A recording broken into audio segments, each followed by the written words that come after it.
Welcome back to another episode of AFL Unpopular Opinions. I'm Ryan Cook, and joining me in the studio like they do every week, it's Tom Rockcliffe and Alistair Lynch. Gentlemen, how are we? We're good. We're one down. What's doing? Oh, well, yeah, Jack's like every good Essendon supporter, he's on the injured list.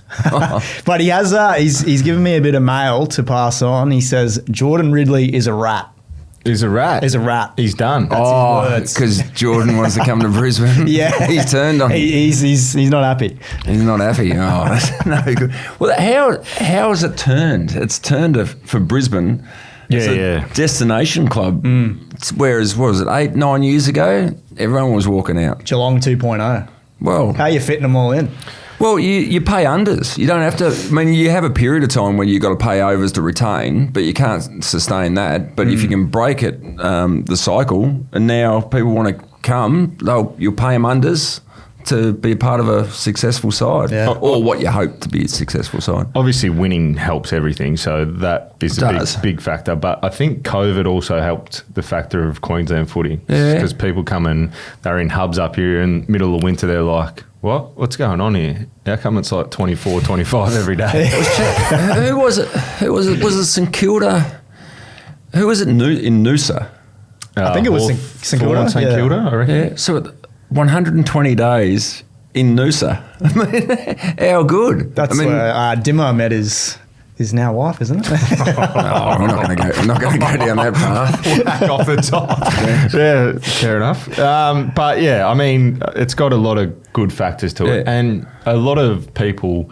I think even Zorks is one of them that has credited the warmer weather. Like, it's easy to get up for training, it's easy to get up for games, and as you get older, Did I think you even find that? Hodgie said it. Well, I sort of left at the wrong time. I left when I was 26, 27. I found that. Well, I came up here at 26. Yeah. No doubt. I remember we used to train for Fitzroy at the Albert Oval in South Melbourne around the lakeside. Yeah.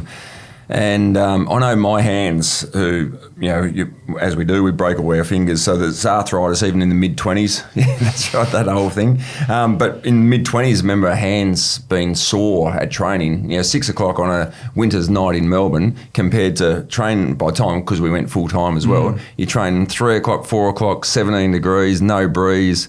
You actually feel like training and you feel like catching the ball. So it does make a difference. Massive, I reckon. Even now, when you go down, like if I went down, obviously, to play that Legends game. We're going to talk about that and we'll get to that. But going for a run is so different in Melbourne compared to Queensland. Like just 9, the cold air you're breathing in. I'd imagine. Your body, like your knees ache, your Achilles, everything down in Melbourne. We're up here, it's just a bit warmer. Yep. How is the body after the Legends game? Body's not too bad. Lynchy's mate got me in the first one. Fev. Oh, did he? Cleaned me up, and my neck is cooked. You're like Sylvester Stallone. You can't turn around. Both just aches both sides. So I took that intercept mark, and he just dropped the shoulder in and made sure I felt it and earned it, and it hasn't come good. Anti-inflams, you getting into them? Had some anti-inflams and some painkillers as well, and then I did me string in the second quarter. So I was shuffling around, just real light. I was chasing Dalhouse and then just went bang, and I was like, "What am I doing?" So we'll take us on to that. I'm going to watch it this afternoon actually, but was there many that took it too serious? Mitch Robinson, another one of your boys. Noticing a trend here. Fine Tasmanian, great man. There was a few. Well, Fev tried to kick 15, and Fev told Mitch to pull his head in, and it was only a charity game. So if Fev's telling you to pull up, you're probably Oh, really? You've gone too hard. So Mitch cleaned up Boomer, took him down, and then he obviously got Dave Hughes as well. So Dave Hughes ended up in hospital. Talk to me about that. I want to know more about the Dave Hughes angle. So was it a Mitch Robinson hit? No, so he got 6 or 7 hits. So Croft, probably Croft's fault. He circled him in the pre-game meeting as a bit of a joke and said, make sure that Dave Hughes never plays this game again. As a joke, obviously. As a joke. That's what I was curious. Is it a joke or is there something more to it? It's got to be a joke. Yeah, I didn't know. It was a joke, but when you say it to footy boys and then you're out there, it's a few boys took it literally. So Jolie Paffel, first opportunity, smashed him in a tackle. Then Embley got him on the wing. I think that's the incident that actually broke his ribs. And then he went in the ruck. Gorringe got him. I saw the Gorringe one. Threw the footy, then he kicked the goal. And threw the finger up too, mind you. And then Robbo cleaned him up after he kicked the goal. It was, so poor old Dave, he was no good. And did he play to 3/4 time? He kept going and was there and then went to the after party, and then I think about 3 a.m. he was like, I'm no good here. I've punctured a lung before as well. It was the most painful thing I've had happen to me. So he... Yeah, off to hospital, but it was good. I mean, they raised $1 million. That's incredible for prostate. Wow. There was 31,000 there. I think it cracked 1 million views or really high. Did they say? I heard this morning they were talking about 2 million people watched it. Yeah, so I think it was.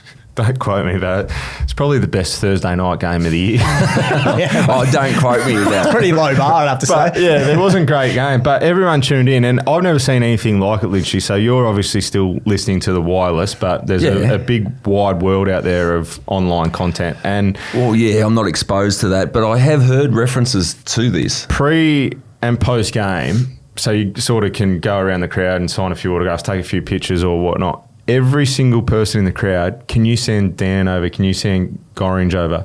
I couldn't believe it. So you've got some of the best players ever to play AFL footy. Gary Ablett Jr., Luke Hodge, Nick Rewell. Everywhere you look, there were superstars. Fev. They just wanted Gorringe. Because of his platform? Because of his platform. So he's on social media. He's got a podcast.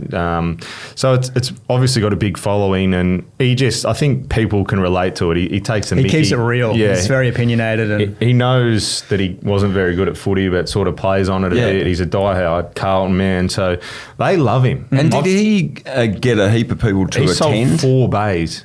Which Seriously? was through the roof. A massive effort. That's great. Outstanding, but it's crazy to think that. I just would never have thought it. There's superstars everywhere. You'd think that the kids would want them, but no. And we were saying before we recorded that it was a rare year where you had so many superstars under 40, like Cyril, yourself, the list goes on. Well, but then wouldn't say me. Gorringe is the number one ticket. Number one ticket. He was the number one ticket to the event. And then, you speak about, even get Cyril out. No one's really seen him since he's retired. That's a good get. McLeod, who looks like he could slot in the half back. Yeah. Jeff Farmer, Nick Daffy. It's incredible. I was running out next to Nick Daffy and I said, mate, I used to love watching you play. And he's like, really? I said, I was a massive Tiger man. He goes, I used to love watching you play. So that was nice, on the way out, just to, 2 different eras, but obviously followed each other's careers to a degree. But there was superstars everywhere. And you were on the field for Cyril's, 70-metre tour? Well, I set it up. Yeah, sold some candy in there after. Highlight reel forever. And then, he just went bang. And then he tried about another 4 torps and couldn't hit one. He flushed that. And then Hodgie flushed one on the siren as well that went 80 that hit the post. Yeah. It went 80? No, seriously. Hodgie's did. Did it? When you watch it tonight, he kicked it from pretty much the centre circle, probably further, and it bounced into the post. Oh, how good. I'm looking forward to this. Yeah, it was good. But it was probably a bit more serious than what I intended or thought it was going to be.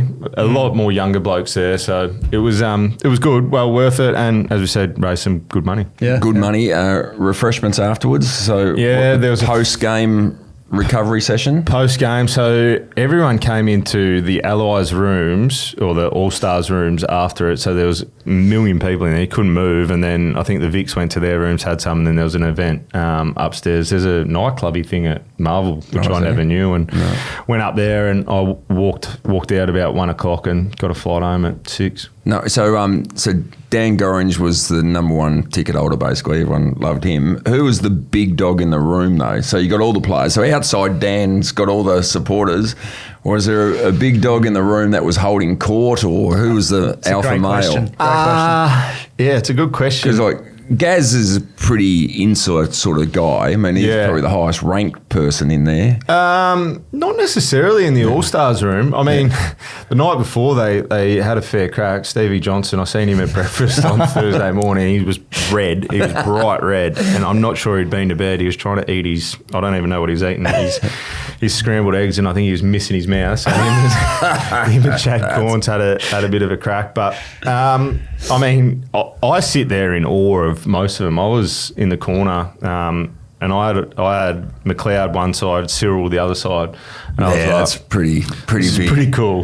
But you're right, getting Cyril Rioli to come and play in something like that is a huge get. Yeah, Jeff Farmer, like it was amazing. Jolie Patfull as well, who I haven't seen for years, so it was good to catch up with his teammates. Well done, that's great. Do you think there's scope for this to become like bigger and better than it already is? Like we were saying before we started recording, this could be like a Harlem Globetrotters kind of thing they do every year. Yeah, well, there was a bit of chat amongst a couple of boys and said, like, if you actually took it, say, 10% a bit more serious, you could probably do it around Australia and play a few. And 31,000 on a Thursday night for a nothing game is incredible. If you went to the other states, you would. And if you're rolling out the superstars that were genuine, like Gaz has put on a couple, but he's still got speed. He took off a couple of times, Dane Swan through the middle as well. So it was a good turnout, but I think there probably is. I think they'll definitely do it every year now. You'd imagine so with that sort of results. But you mentioned 10% more serious. Wouldn't be 10% less serious? Or well, it depends. Like if you were going to commercialise it and turn it into a thing, then you'd probably make it a bit more. I think it was at a good level. There was enough serious, enough sort of casual. Isaac Smith, he is one of the most funny blokes I reckon you've ever come across. He was telling blokes to get off the ground and quite humorous. Very good day. Reasonable to say that Dave Hughes is probably... Dave Hughes is probably finished. I don't think he'll... I think Croft said never let him play again, and I don't think he ever will. It was a bit crook, watching it as a spectator, like this 60-year-old bloke getting cleaned up. Is he 60? I think he'd have to be. He'd have to be. Yeah. He'd have to be. He doesn't look 40. He's definitely... he's a bit frail. Yeah. Yeah. Well, he doesn't eat meat, so... There you go. Yeah. Doesn't drink. Doesn't eat meat. Well, entertaining nonetheless. That's great. Very, very good. Has there been, obviously we were chatting about our locks for All-Australian last week. The one that none of us would have got in a million years was the captain of the team. Has there been, I haven't heard, has there been any explanation about the criteria, how you come about? Because it'd be interesting to know, genuinely interested to know, when you're sitting around as All-Australian selectors, right, we've got to pick a captain. So what's the criteria? So are we the best player of the year, or is it the best leader? Or if we're playing against Ireland, who would want to lead the club? Or was it I don't know. I don't understand what the criteria would have been. I thought maybe it's, I guess, like service years, like Jazz has done. So been because so consistent for so many you've got 5 seasons. All-Australians or something like that. Yeah. But you've got Gorn, who's got 8, and Bontempelli that has 7. So Bond's been All-Australian captain, hasn't he? Yeah. Yeah, Gorney would have been. I think so. So is it that? So who's the next one who's got multiples? Is it irrelevant? Like, is it even worth naming? I'd name it. I'd name it for leadership qualities during the year, which doesn't fit with Jeremy Cameron, albeit like he's a superstar, and we all know that. Well, as he said, he's never captained anything. Well, that's when... He's not even captain of his house. Were the All-Australian selectors, when he sort of made that comment, think, shit. Yeah, because it was. I mean, it was ridiculous, really. But I'd love to hear how they come up with that. And if they say it's a status thing, and because he's got the most outside the others that have been All-Australian captain, so we want to give him that acknowledgement. Well, you get that. Yep. But we just don't understand why. It must be that. Must be a criteria going, well, what's his? Well, yeah, it's a good question. It probably posed to them to come out and say, I haven't seen anything why. I know that they delved into it a little bit about some selections and how the captain came. I don't think they touched on how the captain came about. That'd be just interesting. And the AFL is so good at explaining things, as we know, that they've got a great track record. So it's surprising, isn't it? Who did you think should have been captain? Your team Dawson? Well, what's either Dawson... Harris Andrews, probably. Yeah. Well, there's a lot. Noah Anderson's in there. Noah Anderson in his first year. Bontempelli. Like, there's a lot of captains that are actually in that team. So if you're going genuine... So if the criteria was genuine leadership throughout the year... It's probably is Dawson going from 15th to 1st, or do you go Harris Andrews? He's been co-captain of a club that's just continually just getting up the top. 7 years in a row in finals. I think you're splitting hairs there, really. Either, but it's probably one of one of those, isn't it? That's why I think it's a bit irrelevant, and they probably shouldn't do it unless you're going to play a game. And that can be their argument. They're not playing a game, so it doesn't matter who the captain is. Well, I think if you're going to hold it as a bit of prestige, if you're going to say he's the All-Australian captain, I think there should be a criteria to it. Yeah, well, at least give us a criteria so we understand. Yeah. Well, more importantly, we got our picks right, bar one, Dane Zorko, who Jack took. And so that's why he's out. A bit of blowback as well. A lot of feedback, the socials came for us. Lynchy, you were the most popular. A lot of people were agreeing with your three picks. They were pretty easy ones. I think people got confused. We probably didn't explain it very well, but once someone had picked one player, the other person couldn't pick it. And then we put the graphic up on social media, and it looked like I'd picked Jack Gunston instead of Jeremy Cameron. Blah blah blah. Right. So that's probably why they came for us. But did they apologise? No, they just said we all had CTE. I thought they might have apologised. We got 11 out of 12. Yeah, and Zorko was in the squad. So I think it's a thankless task to be an All-Australian selector. Yeah. Don't they get smacked? It's a tough gig to. I think they did pretty well. Like you could argue one or two, but I think we did well to nail 11 out of 12 as well. And the ironic one, Hugh McCluggage named on the wing. Yeah. After he should have been about 4 times in a row. Yeah. And he goes inside. Hasn't spent 1 second on the wing. That'll change when Rocky comes in the selection committee next year. Speaking of feedback, do you get a little bit of feedback on the Scott Pendlebury? Yeah. Too slow? Do you reckon? No, I thought you maybe. Yeah. Well, yeah, I did. A bit of combination. Some were in agreement, and some diehard Collingwoods were in agreement with me, and some told me I have CTE and need to go get checked. So, but some agreeing that he should be out of the side, they should move on, or the relocation maybe to half back even. Yeah, just that he's certainly slowed down and certainly hurts their ball movement. I think there's been a few passages of play. There's one against the Crows where they're out running full steam. He gets it, can't keep up, stops props, makes an error I think he handballs it out of bounds. But there's numerous ones of that where we know that you've got to score and you've got to score fast. The way to beat Brisbane, and teams went about it, Sydney and Hawthorn, going back a couple of weeks now, they went about it by getting numbers to the contest and then slingshot. And you've got to go fast because otherwise the defence gets back. And that's probably what Collingwood haven't done over the last few weeks. Their scoring's dropped away because they haven't been able to flow with the footy. Crows were able to get numbers behind the footy in that game where they had 70 entries or whatever and keep them to 50 points. You've got to take the game on and you've got to take risk. And unfortunately, I don't think his legs keep up. Well, you could look like a genius this Thursday night if Collingwood gets rolled by Adelaide. So let's get into a bit of finals preview chat. The Crows are short, I think, in betting, $1.60 going into this one. And mainly when you consider the 2 games between these two sides this year have been very close, very low scoring. Pies probably unlucky not to win a couple of weeks ago.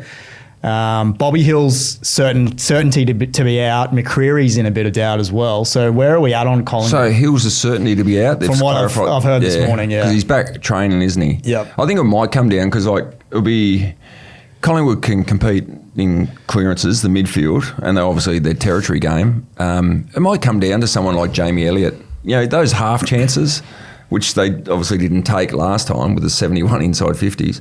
But someone like Elliott pops up and kicks a goal, or a Bobby Hill, which most likely won't be playing, but Elliott might be the key to this game. Yeah, I think if you played, I think we said it at the time, if you play that game another 99 times, Collingwood would win it 99 times. Sure. I think it's going to be, if the stats are the way, if Collingwood dominate inside 50s in the territory again, they'll win this game of footy. You've got to take your chances. As we know, particularly on the road, the weather looks clear, maybe a little bit of rain, but nothing like last time they played. So I think Collingwood are right in this. I think I agree with you. I think the Crows are a little bit short. They've been vulnerable at times against those better teams. So if Collingwood turn up and play the way they did 3 or 4 weeks ago, I think they'll get the chockies. Of the 8 teams, I think the Crows are the ones with the most pressure on them, just given how talented their list is, what they've done all year. I don't know. I just think Collingwood's in a good spot here as the underdog going in with that kind of narrative. Yeah, I like the Pies as well. Do you guys? Lost 5 of 7. Yeah, that's the concern, isn't it? Yeah, they've just found, for 2 years they found a way to win. Yeah. They're finding a way to lose. in these games of late. It always happens though. Like, so people will go, oh, the record is they've won 9 out of 10 by under a goal. Over a 3-year period, it always evens out to be about 50-50. And for whatever reason, teams have worked it out. So against Collingwood in those close ones. But So you're tipping Collingwood? I mean, just on the odds, Bloody full house. If you were going to have a bet on Neds, it'd be a flutter. Only on Neds. Only on Neds. It'd be a flutter on Collingwood, I think. Crows, I agree with you. Crows probably have the most pressure in the fact that they've finished on top. They get this done, home prelim final, walking in the grand final. Hard to beat at home. But I think Collingwood match up really well against them. So it's going to be a cracking game. Sounds like you're Adelaide, Lynchy? Leaning Adelaide? I don't know. I seriously don't know. Yeah, it's tough. I think Adelaide. I think Adelaide. They're just off at the moment. I know all those stats, all the green lights that were in the Collingwood coach's box last time, but just Adelaide at home. If they go down though, the Crows, Isaac Rankin will be up on the toes, bounce out, training. So no, it'll be a cracking game. But I'll go the Crows. I think. Just the Crows. I just don't know where they're at as well over the last month. So they beat Hawthorn in a good game by 14 points. They fall in against West Coast by 9 points. They fall in against Collingwood in the game that they should have lost, and then they win by 2 goals against North. Like, it's not a great form line either. So week off, freshen up, Thursday night footy. It's going to be a belter. I think it's going to be a good game. Do you guys know why we're playing a game on Thursday night and not Sunday? I know we probably talk about this every year, but is there a reason why the AFL goes, all right, first round of finals, Thursday, Friday, Saturday? I think it's always been Thursday from memory. It has for the last year, however long. But do you guys have a reason? I genuinely can't think of one. Well, yeah, because you're going to have a 6-day turnaround if you play on a Sunday. Then you go to Friday and Saturday. So you're potentially going to have a team that has to go a 5-day or a 6-day turnaround. Right, okay. So I think the minimum for finals, I think, and it's fair, is a 7-day break. So if you play on Saturday, you're going to have to back up on the next Saturday. So the 2 elimination games, although one team's going to have to back up on a 6-day turnaround. Which may be half a reason why they have the bye pre-finals. But I still think... I reckon that's next year. I've been on about a couple of years, but I reckon next year we'll get sacked. It's got to get sacked. With Greg Swan going in there as well. Yeah. And I think he's pre-finals bye.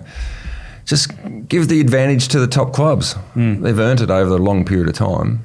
And I just think your marquee game of the year is the one where we should freshen players up. Yep. Get past the CTE, get the Brownlow done, and build up to the big grand final and community round. Every grand final around the country have it on that bye weekend of before the grand final. Yeah, I think you're onto something there, and you've been beating that drum for it hasn't worked, so years, I'll keep saying, well, maybe next year.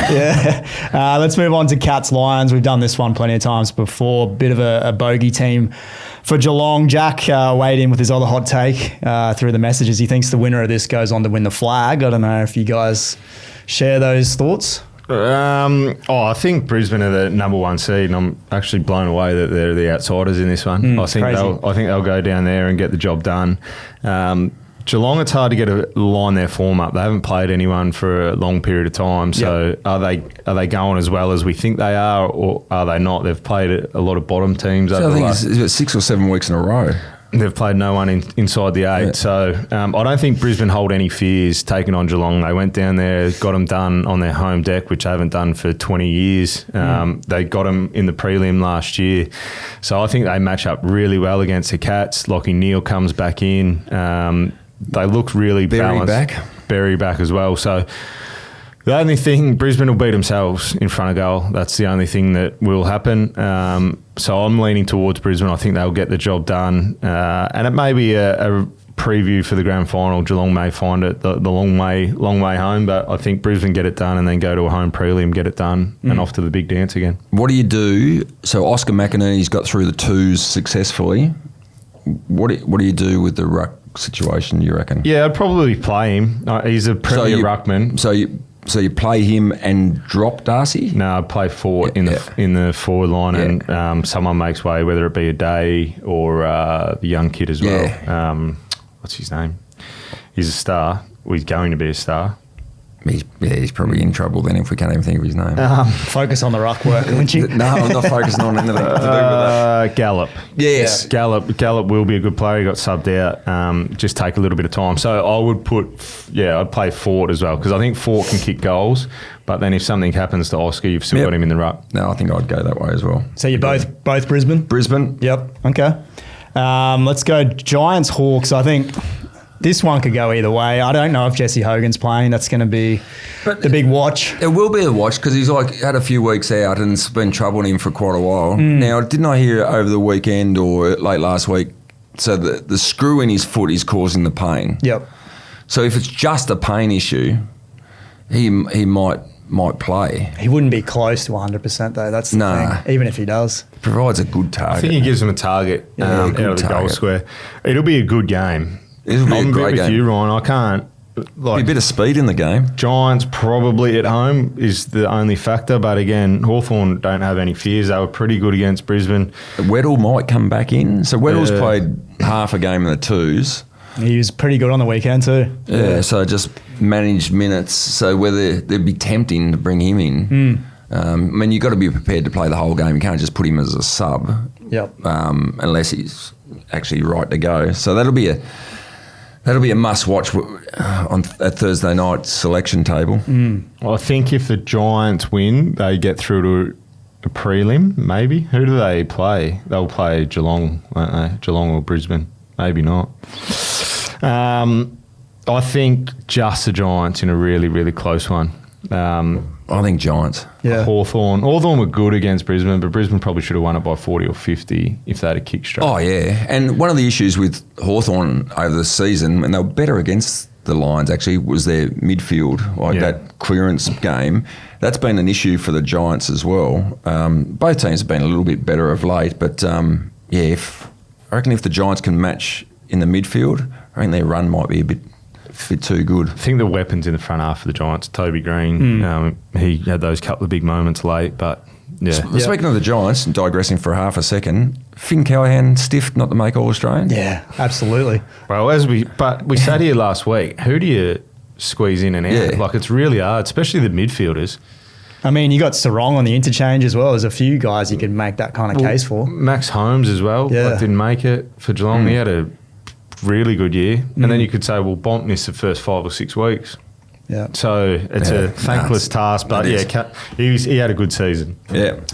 I think the narratives around this Giants-Hawks game is interesting too. Jai Newcombe plays his 100th game, but then the Hawks are 0-8 at the showground. Like, we just never win down there. So it's amazing they've played 8 games there. Yeah, it is actually. Something more than the Giants. Yeah. And the same also applies for the next game. The Suns travelling to Perth to play Freo. I looked back before we started recording. I think the Suns have only recorded 1 win against Freo in Perth since they entered the comp. So hasn't been a happy hunting ground for them. But we talked about pressure before with the Crows. I think there's almost just as much on Fremantle to win this game, given the way they've finished the season. Freo wouldn't want to cock this up on their home deck. They came over earlier this year, had a really good performance against the Suns on their home deck and beat them.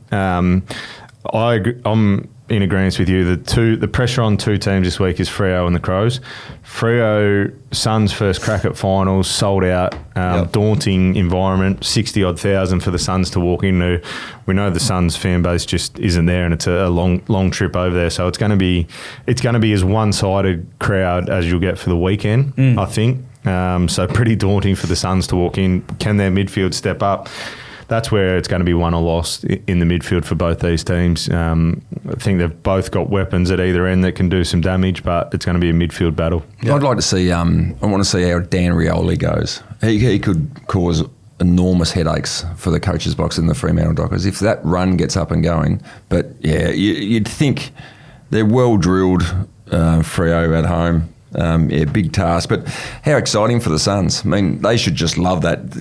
Dimmer will probably play on it. There won't be any supporters here for it. It'll be family and friends and that's it. Yeah. How good to the opportunity to try to quieten that crowd Like if you kick a goal and you hear bugger all, that's what you sort of crave as an away player. So, yeah, massive task for him, but exciting. First finals game for him. Are you worried at all about the fact they don't have any finals experience? Aside from Dimmer, he's got plenty, but the players, not so much. I think you just got to go with it. Just try and convince them that it's another game. They're going to know it's not. The build-up's going to be different, but... what is it? It's going to be 5:35 local time, so good afternoon game. They're just going to have to go for it, take the game on.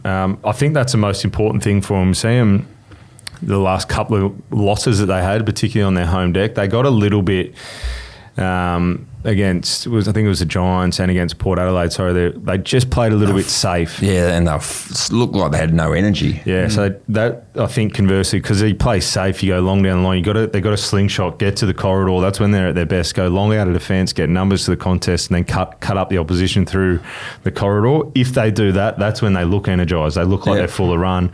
If they go long down the long down the line, Freo are saving all their energy in defence, and then they'll slingshot you the other way. So. And they don't have the long down the line key forward, do they? To sit under the ball and try to wrestle the ball to ground. They don't have that. So they've got to move the ball quickly and hit the leads. Do you read anything into the Suns playing last Wednesday as well? Does that help them? I mean, it wasn't a full game of footy, to be honest, but fresher legs or nothing at all? Nah, I wouldn't have thought so. I think it was... what a shambles that was. Yeah, it was just... I mean, they needed to get it done earlier in the year, but... Good confidence booster for Real and Anderson. Yeah. They may win the Brownlow off the back of that. Real was stiff to miss out on All-Australian as well. I think he's on the bench, but... Oh, he's benched. Yeah. He's on the bench, yeah. So it doesn't matter. He's on the bench. Yeah, that counts. Still gets the jacket. So King didn't get in, did he? Nah. So is he stiff? He's kicked 69. So he's 7 in front of anyone else and second on the Coleman. So Thilthorpe was the one, so at full forward. If you're picking a player to play full forward for you off the wall now, who are you picking? Well, he kicked 14 more. No, but who are you picking? Sam Darcy. Right. Yeah, but it's not about who you're picking off the wall. It's about the year they've had. Yeah, but the year ahead's not just about goals because he's been bloody. Forward it is, isn't it? Nah, 69 to 55. But yeah, I didn't mind it. I mean, he should feel a bit disappointed, but it's more than just kicking goals.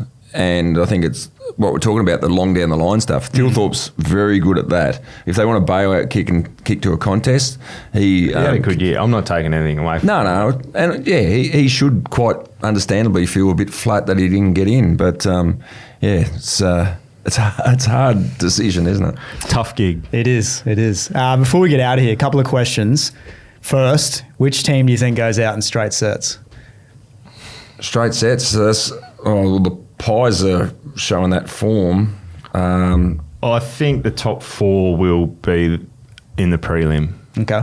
So I don't know. I haven't got it in front of me. I don't know which way it's set up. The loser of Geelong Brisbane takes on the winner of Hawthorn. Yeah, that'd be right. Hawthorn Giants. So I think, unfortunately, you'd almost pick the Giants outside the top 4 to get to a prelim, but if they run into Brisbane or Geelong, I think they may come up short. I think if Collingwood lose, I think it's big ask for Freo to go to Melbourne or the Suns to go to Melbourne and beat them, or conversely go to Adelaide and get it done. Yep. So I don't think there'll be a straight setter. I think the top 4 will get to the prelim. No straight setter. That's kind of boring. Well, there may be. Like if you wanted me to put my hat on and stir them up, the Adelaide Crows. That's straight what I was sets. asking for. That's what we pay you for. Adelaide straight sets would be ideal. Yeah. Don't get me wrong. As a Port player. As a Port man, it'd be ideal for the Crows to go out in straight sets. Yep. And hopefully it does happen. Lynchy, the teams outside the bottom 4, so the Giants, Dockers, Suns, Hawks, of those 4, who do you think, I guess, is the most dangerous that could potentially go all the way, do you think? Giants. I reckon. And so they need a bit of luck with injuries, so whether they bring them in this week or not, and again, obviously, if they progress. But if you can bring Brent Daniels back in, so Josh Kelly as well, Hogan, So Stringer will play, but if those other three, Kelly, Daniels, and Hogan, if they can come in this week or the next week, I think they could go deep. Yeah. They got some talent. Oh, actually, Buckley's the other one. So you imagine Buckley comes back in. He's a huge inclusion. I'm wrong. No way. I'm wrong. So the loser of the Crows and Pies take on the winner of the Giants and Hawks, which is a bit stiff. So if you finish fourth and lose, you've got to take on the team that finishes fifth. It's a bit wrong, isn't it? And if you finish top, you've got to take on the fifth team instead of the sixth or seventh. So I think the Giants will slide through. I think the Giants will beat the loser. I think the Giants will win this week. Yeah. And then I think they'll beat the loser of Collingwood Crows. Okay. Yeah, I think the Giants could be the ones. I thought you might have said Suns because you guys see the Suns more than anyone, but obviously not. A big ask for them. They go over to Perth. Then you got to travel home. Then you if they lose, if they win and Brisbane lose, then you've got a Q clash in a semi. Stop it. Geez, after a 10-goal or 11-goal victory with the Suns last time. Wow. I mean, that was only about 6 or 7 weeks ago. That was the best game they played. They just dismantled Brisbane. So their best is right up there. And now the fact that they got Rioli back in, that's a huge bonus. All right. So lots to play out this weekend, boys. Lots to play out. I'm having next week off too. Yeah. Oh, yeah. Off to New Zealand. Off to New Zealand. Oh, right. Conference. Work conference. Work conference. Bit of golf, I heard. Work conference. Yeah, beautiful. Skiing, golf, refreshments. A few golf. Have you got a course? Do you know where you're going yet? Yeah. There's a couple of nice courses there. I'm going to Jack's Point on Saturday, Queenstown on Sunday, and Millbrook on Monday. Oh, flat stick. Yeah. So is this compliments of one of the big four banks they take? No, my aggregator, we're going over. So conference Wednesday to Friday, and then just tacked on a couple extra days. Oh, imagine the sessions you're in, the conference sessions you're in. Oh. Yeah, they'll be sort of deep, wouldn't they? They'll be, what time's our tea time? And which pub we're going to. Yeah, good luck. All right, well, you have an enjoyable round of golf. We'll hold the fort, try to get Jack back. Yeah, tough gig there, Rocky. All right, thank you, Lynchy. Thank you, Rocky. We will chat next week. Chances are you're about to lose. For free and confidential support, call the number on the screen or visit the website.